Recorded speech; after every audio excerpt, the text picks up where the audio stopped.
Hello students, I am here with your exercise 6.3. The fifth question is, for each of the following numbers, find the smallest whole number by which it should be multiplied so as to get a perfect square number. Also find the square root of the square number so obtained.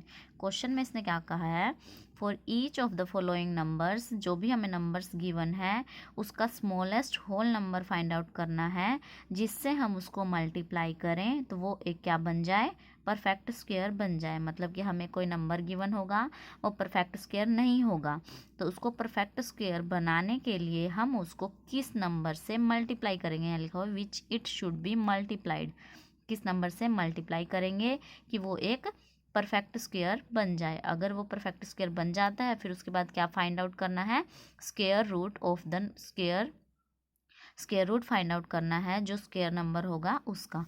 तो हम first part करते हैं इसका। First part है 252। इसका हमने, अब हमें मल्टीप्लाई के बारे में पूछा है तो हम इसमें कौन सा मेथड अप्लाई करेंगे, प्राइम फैक्टराइजेशन मेथड। हमने यहाँ पर प्राइम फैक्टर्स किए इसके 252 के प्राइम फैक्टर किए तो 2 1 ज़ा 2, 2 2 ज़ा 4, 2 6 ज़ा 12 आ गया। फिर ये दोबारा 2 से कैंसिल होगा, 2 6 ज़ा 12, 2 3 ज़ा 6, फिर 3 2 ज़ा 6, 3 1 ज़ा 3, फिर दोबारा 3 7 ज़ा 21, अब 7 1 ज़ा 7। तो इसके क्या फैक्टर्स हो गए, प्राइम फैक्टर्स 252 के 2 मल्टीप्लाई 2 मल्टीप्लाई 3 मल्टीप्लाई 3 मल्टीप्लाई 7। तो यहाँ पर जब भी हम स्क्वायर हम चेक करते हैं तो क्या 2 2 के पेयर बनाते हैं, तो यहाँ पर 2 2 ये पेयर बन गया, यह 3 और 3 का पेयर बन गया। लेकिन 7 यहाँ पर बिना पेयर के रह गया। लेकिन परफेक्ट स्क्वायर में तो 2 2 के पेयर कंप्लीट बनते हैं, तो यहाँ पर ये परफेक्ट स्क्वायर नहीं है। तो हमें इसको परफेक्ट स्क्वायर बनाने के लिए 7 का पेयर कंप्लीट करना पड़ेगा। मतलब हमें इसको क्या करना पड़ेगा, 7 से मल्टीप्लाई करना पड़ेगा, क्योंकि मल्टीप्लिकेशन ही पूछा है इसने। तो हम इसको क्या कर देंगे, 7 से मल्टीप्लाई। इसलिए यहाँ पर लिखा गया है हेयर प्राइम फैक्टर, कौन सा prime factor, 7 does not have its pair, इसका कोई पेयर नहीं है। इफ़ 7 गेट्स अ पेयर, अगर 7 का पेयर मिल जाता है तो ये नंबर क्या बन जाएगा, एक परफेक्ट स्क्वायर बन जाएगा। इसलिए यहाँ लिखा हुआ है if 7 gets a pair then the number will become a perfect square, तो वो नंबर क्या बन जाएगा, एक परफेक्ट स्क्वायर बन जाएगा। तो हमें क्या करना पड़ेगा, इस नंबर को किससे मल्टीप्लाई, 7 से। यहाँ अगर हम मल्टीप्लाई कर रहे हैं मतलब इसको भी हम मल्टीप्लाई कर रहे हैं। तो हमने क्या किया, 252 को मल्टीप्लाई किया 7 से, मल्टीप्लाई करने के बाद आंसर आया 1764। तो मल्टीप्लाई करने के बाद तो ये परफेक्ट स्क्वायर बन गया, तो ये एक परफेक्ट स्क्वायर है। परफेक्ट स्क्वायर बनने के बाद हमें इसका क्या फाइंड आउट करना है, स्क्वायर रूट फाइंड आउट करना है, क्वेश्चन में इसने बोला है। तो स्क्वायर रूट फाइंड आउट करने के लिए हम क्या करेंगे, इसको हम क्या लिख सकते हैं, किसको मल्टीप्लाई करके आए, इन नंबर्स को। 252 के फैक्टर्स किए थे हमने, क्या आया था, 2 मल्टीप्लाई 2 मल्टीप्लाई 3 मल्टीप्लाई 3 मल्टीप्लाई 7, और 7 हमने खुद से मल्टीप्लाई किया है। तो स्क्वायर रूट फाइंड आउट करने के लिए 2 2 के पेयर में से हम 1 1 पेयर लिखते हैं। तो ये लिख दिया, 3 लिख दिया और 7 लिख दिया। इसको मल्टीप्लाई, क्योंकि रूट से बाहर निकलता है, एक एक पेयर बाहर निकलता है। तो यहाँ पर जब हमने इसको मल्टीप्लाई किया, 2 3 ज़ा 6, 6 7 ज़ा 42, तो इसका आंसर क्या आ गया, 42 आ गया। इसका सेकंड पार्ट देखते हैं। सेकंड पार्ट में क्या है, 180 के प्राइम फैक्टर्स किए। प्राइम फैक्टर करने के बाद यहाँ पर फिर से हमने पेयर बनाए, ये 2 2 एक पेयर बन गया, 3 3 का एक पेयर बन गया, क्या बच गया यहाँ पर 5। तो अब हमें इसको किससे मल्टीप्लाई करेंगे कि ये पूरा पेयर कंप्लीट हो जाए, 5 से ही तो करेंगे, क्योंकि 5 फैक्टर ऐसा है जिसका पेयर नहीं है। तो इसलिए हमने यहाँ लिख दिया prime factor 5 does not have its pair, इसका कोई पेयर नहीं है। अगर 5 को अपना पेयर मिल जाता है तो वो जो हमें नंबर गिवन है वो क्या बन जाएगा, एक परफेक्ट स्क्वायर बन जाएगा। इसलिए हमें जो नंबर गिवन है उसको हमने किससे मल्टीप्लाई कर दिया, 5 से। 5 से मल्टीप्लाई करने के बाद क्या आ गया, 900 के प्राइम फैक्टर्स किए। 900 के मतलब इसी को तो हमने 5 से मल्टीप्लाई किया तो 900 आ गया, तो यही प्राइम फैक्टर सिर्फ यहाँ आ जाएगा, फिर 5 और मल्टीप्लाई हो जाएगा। अब यहाँ पर पेयर बन गया 1 2 3, 3 पेयर बन गए, 2 का 3 का एंड 5 का। तो जब हम इसका स्क्वायर रूट फाइंड आउट करते हैं तो 1 1 पेयर लिखते हैं, मतलब पेयर में से 1 नंबर लिखते हैं। तो 2 में से 2 लिख दिया, 3 और 3 में से 3 लिख दिया, 5 और 5 में से 5 लिख दिया। इनको क्या कर देंगे, मल्टीप्लाई। 2 3 ज़ा 6, 6 5 ज़ा 30। तो मल्टीप्लाई करने के बाद क्या आंसर आ गया, 30। मतलब कि ये किसका स्क्वायर है, मतलब 30 किसका स्क्वायर रूट है, 900 का स्क्वायर रूट क्या आ गया, 30 आ गया, मतलब 30 का स्क्वायर क्या है, 900 है। थर्ड पार्ट है इसका 1008 का प्राइम फैक्टर किया, यहाँ पर हमें एक नंबर मिला 7 जिसका कोई पेयर नहीं है, तो हमने इसको 7 से मल्टीप्लाई किया, 7 से मल्टीप्लाई किया करने के बाद हमें ये नंबर मिल गया, मतलब कि ये क्या है, एक परफेक्ट स्क्वायर है। परफेक्ट स्क्वायर है तो मतलब हमें प्राइम फैक्टर्स को भी 7 से मल्टीप्लाई करना पड़ेगा तभी ये नंबर आएगा, तो इसको भी हमने 7 से मल्टीप्लाई कर दिया। अब स्क्वायर रूट फाइंड आउट करने के लिए हमने पेयर लिख लिया 2, 2, 3 एंड 7, इसको मल्टीप्लाई किया तो क्या आ गया 84। फोर्थ पार्ट में क्या है, इसको भी हमें प्राइम फैक्टर्स किया, प्राइम फैक्टर में यहाँ पर देखो 2, 2 कंप्लीट पेयर बन रहा है, 13, 13 कंप्लीट पेयर बन रहा है, लेकिन 3 एक ऐसा नंबर है जिसका कोई पेयर नहीं है, जिसका कोई पेयर नहीं होता हम उसी से उसको क्या कर देते हैं, मल्टीप्लाई कर देते हैं। तो हमने इसको मल्टीप्लाई कर दिया तो 3 का एक और पेयर मिल गया। 3 का पेयर कब मिला, जब हमने नंबर को 3 से मल्टीप्लाई किया, मल्टीप्लाई करने के बाद ये नंबर आ गया। अब इसका स्क्वायर रूट फाइंड आउट करना है, तो प्राइम फैक्टर्स को भी उसी नंबर से मल्टीप्लाई कर देंगे और 1, 1 पेयर लिख देंगे। इसको मल्टीप्लाई करने के बाद क्या आया 78, तो 78 इसका क्या हो गया, स्क्वायर रूट हो गया इस नंबर का। फिफ्थ पार्ट है 1458, इसके हमें प्राइम फैक्टर्स किए, तो यहाँ पर देखो 3 का पेयर कंप्लीट हो रहा है, 3, 3 कौन सा पेयर नहीं है, 2 नहीं है, मतलब हमें इसको किससे मल्टीप्लाई करना पड़ेगा, 2 से मल्टीप्लाई करना पड़ेगा। तो if 2 get a pair then the number will become a perfect square, तो हमने क्या किया, इसको 2 से मल्टीप्लाई कर दिया, यहाँ पे किया है तो इधर भी करना पड़ेगा। तो इसके फैक्टर्स क्या हो गए, ये फैक्टर्स हो गए, तो यहाँ 2 का पेयर कंप्लीट हो गया, 3 का पेयर, 3 का पेयर एंड 3 का pair. Square root find out करने के लिए एक एक टर्म लिखते हैं, एक एक नंबर लिखते हैं, तो यहाँ 2 लिख दिया, 3, 3 एंड 3, इसको मल्टीप्लाई किया तो क्या आ गया 52। ठीक है, नेक्स्ट पार्ट देखते हैं इसका।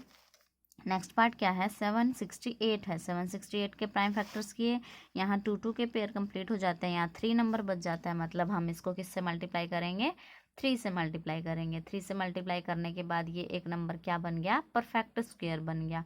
परफेक्ट स्क्वायर बनने के बाद दोबारा से हमने इसको क्या किया, फैक्टर्स, इसके फैक्टर को भी मल्टीप्लाई करना पड़ेगा, तो मल्टीप्लाई कर दिया। इसका स्क्वायर रूट निकालने के लिए हम एक एक नंबर लिखते हैं, फिर हमने इस 2, 2 के पेयर में से 2 लिख दिया, ये इसमें से भी 2, इसमें से भी 2, इसमें से भी 2 और इसमें से 3, तो इनको मल्टीप्लाई किया तो क्या आ गया 48, तो 48 इसका स्क्वायर रूट हो गया। ये फिफ्थ क्वेश्चन कंप्लीट होता है। नेक्स्ट क्वेश्चन देखते हैं। नेक्स्ट क्वेश्चन में क्या है, for each of the following number find the smallest whole number by which it should be divided so as to get a perfect square number, also find the square root of a square number so obtained. यहाँ पर हमें क्या करना है, यहाँ भी हमें एक नंबर गिवन होगा, उसको हमें परफेक्ट स्क्वायर बनाना है, लेकिन यहाँ पर डिवाइड करना है। लास्ट क्वेश्चन में हमने क्या किया था, multiply, what which should be multiplied लिखा हुआ था, यहाँ क्या विच शुड बी डिवाइडेड, मतलब हम उसको किससे डिवाइड करेंगे कि वो एक परफेक्ट स्क्वायर बन जाएगा, और परफेक्ट स्क्वायर बनने के बाद हम उसका क्या फाइंड आउट करेंगे, स्क्वायर रूट फाइंड आउट करेंगे। क्वेश्चन से समझते हैं इसको। फर्स्ट पार्ट क्या है 252, इसके प्राइम फैक्टर किए, प्राइम फैक्टर के बाद जो नंबर एक्स्ट्रा होगा उससे हम उसको डिवाइड करेंगे, मतलब जिसका कंप्लीट पेयर नहीं बन रहा होगा। यहाँ देखो 2 का कंप्लीट पेयर है, 3 का कंप्लीट पेयर है, लेकिन 7 का कंप्लीट पेयर नहीं है, इसलिए prime factor 7 does not have its pair, इसका कोई पेयर नहीं है। तो हम क्या करेंगे, if we divided this number by 7, जो एक्स्ट्रा है उससे डिवाइड करेंगे, then the number become a perfect square, क्योंकि ये नंबर अगर हम यहाँ से हटा देंगे तो इसमें से एक एक पेयर ले लेंगे तो वो परफेक्ट स्क्वायर बन जाएगा। तो हमने किससे डिवाइड किया, इसको 7 से डिवाइड किया, तो 252 को हम किससे डिवाइड करेंगे, 7 से। 7 से डिवाइड करने के बाद क्या आंसर आता है 36, 36 के परफेक्ट स्क्वायर। अब 36 क्या है, एक परफेक्ट स्क्वायर है। अब इसका स्क्वायर रूट फाइंड आउट करने के लिए हम क्या करेंगे, 7 को तो यहाँ से कैंसिल कर दो, जो टर्म फैक्टर्स बच गए वो हमने लिख दिया, 2 मल्टीप्लाई 2 मल्टीप्लाई 3 मल्टीप्लाई 3, 2 के पेयर में से 2, 3 के पेयर में से 3, 3 2 जा 6 आ गया, तो मतलब 6 क्या है 36 का स्क्वायर रूट है। इसका सेकंड पार्ट देखो, सेकंड पार्ट में भी हमने ऐसे किया है, 3 और 5 का तो कंप्लीट पेयर हो जा रहा है, लेकिन 13 का पेयर कंप्लीट नहीं हो रहा है, मतलब कि हमें इस नंबर को किससे डिवाइड करना पड़ेगा, 13 से डिवाइड करना पड़ेगा। तो prime factor 13 does not have its pair, इसका कोई पेयर नहीं है, इसलिए हमने इसको क्या किया 13 से डिवाइड किया। 13 से डिवाइड करने के बाद आंसर आता है 225, तो 225 क्या हो जाएगा, एक परफेक्ट स्क्वायर हो जाएगा। अब इसका स्क्वायर रूट निकालने के लिए 13 को हटा के जो टर्म्स बच गई, जो फैक्टर्स बच गए, वो हमने यहाँ लिख दिया। अब इसके पेयर हमने बाहर निकाल दिया, एक पेयर 3 आ गया, यहाँ 5 आ गया, 5 3 जा 15, मतलब कि ये किसका स्क्वायर रूट है, 15 का। मतलब 15 का स्क्वायर है 225 और 225 का स्क्वायर रूट है 15। ऐसे ही थर्ड पार्ट देखते हैं। थर्ड पार्ट में भी हमने ऐसे किया, यहाँ 2 का पेयर कंप्लीट हो रहा है, 3 का पेयर कंप्लीट हो रहा है, लेकिन 11 यहाँ पर एक्स्ट्रा है। जब डिवाइड करने के लिए बोलेगा तो हम उसको हटा देंगे यहाँ से, और मल्टीप्लाई करने के लिए बोलेगा तो हम यहाँ पर मल्टीप्लाई कर देंगे। ठीक है, यहाँ पर 11 से हमने इसको क्या कर दिया, डिवाइड कर दिया। डिवाइड करने के बाद हमें क्या मिला, 36, जो कि एक परफेक्ट स्क्वायर है। तो परफेक्ट स्क्वायर किसका परफेक्ट स्क्वायर है, तो हमने इसका स्क्वायर रूट फाइंड आउट कर दिया, तो हमें पता लग गया कि ये किसका परफेक्ट स्क्वायर है, 6 का। फोर्थ पार्ट भी ऐसे ही करना है। फोर्थ पार्ट में देखो 5 से हमने इसको डिवाइड किया तो 529 आया। अब ये नंबर किससे डिवाइड होगा, 3 से तो होगा नहीं, 4 से भी नहीं होगा। 3 से क्यों नहीं होगा, क्योंकि यहाँ पर प्लस करके देखा हमने, 3 की टेबल में आता ही नहीं है, तो ये 3 से नहीं होगा। 4 से भी नहीं होगा, 5 से भी नहीं होगा, 6 7 8 किसी से नहीं होगा। मतलब हमें ऐसा नंबर फाइंड आउट करना है कि लास्ट में 9 किसके में आता है। एक तो 3 3 जा 9 होता है, और एक होता है 9 किस में आता है, 7 7 जा 49 वंस प्लेस पर। मतलब कि या तो ये 13 या फिर 23। देखो 13 को 13 से मल्टीप्लाई करेंगे तो ये नंबर नहीं आएगा, तो इसलिए हमने इसको क्या किया, 23 से हमने डिवाइड करके देखा तो 23 आ गया, तो ये इसका फिर दोबारा से 23। तो यहाँ पर पेयर बन गया 23 का, एक्स्ट्रा क्या है 5, तो हम इस नंबर को किससे डिवाइड कर देंगे, 5 से। 5 से जब हमने इसको डिवाइड किया तो 529 आया। 529 एक परफेक्ट स्क्वायर है। किसका परफेक्ट स्क्वायर है, 23 में से एक बाहर आ गया 23, तो किसका है, स्क्वायर रूट 23 का। नेक्स्ट पार्ट है इसका, इसके भी प्राइम फैक्टर्स किए हमने। यहाँ पर 7 एक्स्ट्रा नंबर था, तो 7 से हमने इसको डिवाइड किया। डिवाइड करने के बाद हमारा 400 आया। 400 के हमने फैक्टर्स किए तो क्या आया, 2 × 2 फैक्टर्स, मतलब यहाँ हमने स्क्वायर रूट निकाला 400 का। तो यहाँ से देखो 2 कंप्लीट, यहाँ पर 2 और यहाँ 5, तो क्या किसका स्क्वायर रूट आ गया, ये 20 का स्क्वायर रूट आ गया। नेक्स्ट पार्ट है ये, इसके हमने प्राइम फैक्टर्स किए। यहाँ पर ये पेयर बन गया। पेयर बनने के बाद यहाँ पर 5 एक्स्ट्रा है, मतलब कि हमें इसको किससे डिवाइड करना पड़ेगा, 5 से, क्योंकि 5 के पास कंप्लीट पेयर नहीं है। तो हमने क्या किया, 5 से हमने इसको डिवाइड कर दिया। 5 से डिवाइड करने के बाद क्या आया, 324 आया। 324 एक परफेक्ट स्क्वायर है। फिर इसके फैक्टर्स निकाले हमने, 2 पेयर कंप्लीट हो गए। 2 में से हमने 2 ले लिया, 3 में से 3, यानी इसमें से 3। तो यहाँ पर ये किसका हो गया, 2 3 जा 6, 6 3 जा 18, मतलब कि ये किसका स्क्वायर रूट है, 18 का स्क्वायर रूट है। और 18 का अगर हम स्क्वायर करेंगे तो क्या आएगा, 324 आएगा।